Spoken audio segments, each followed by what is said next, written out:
আজকে হলো 21শে ফেব্রুয়ারি। আমি একটু আগেই ঘুম থেকে উঠেছি। আর 21শে ফেব্রুয়ারি মানে আমার আজকে বার্থডে। তো বাড়ির কাজ করছিলাম, কম বেশি রাত্রেবেলা সবাই টুকটাক উইশ করেছে নিজেদের লোকেরা, সকালে রাত্রে আমার বর রাত্রে করেছে, তারপর আমার দেওর মাসি সবাই রাত্রেই করেছে।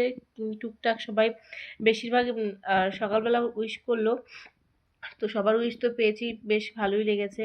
শুধুমাত্র যে উইশটা আমার খুব পছন্দের উইশ, সেই উইশটা এখন আমি পাইনি, কিন্তু ঘুমের ঘরে পেয়েছিলাম।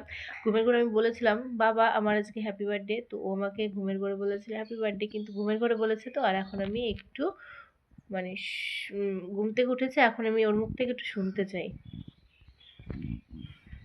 বলো, জোরে বলো, শুনতে পাচ্ছি। হ্যাপি বার্থডে মা। Thank you. আজকে তাহলে তুমি আমাকে হ্যাপি বার্থডে উইশ করলে, তাহলে কি গিফট দেবে আমাকে? অনেকগুলো গিফট দেবো। অনেকগুলো? তোমার কাছে কি টাকা আছে অনেকগুলো গিফট কেনার?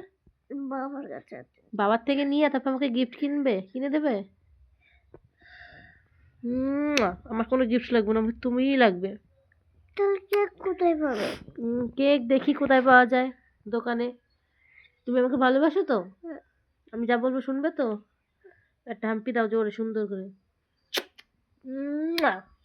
তো চলো, বেস্ট উইশ আমি পেয়ে গেছি সকাল সকাল। আজকের দিনটা তো আমি জানি খুব খুব খুব ভালো কাটবে।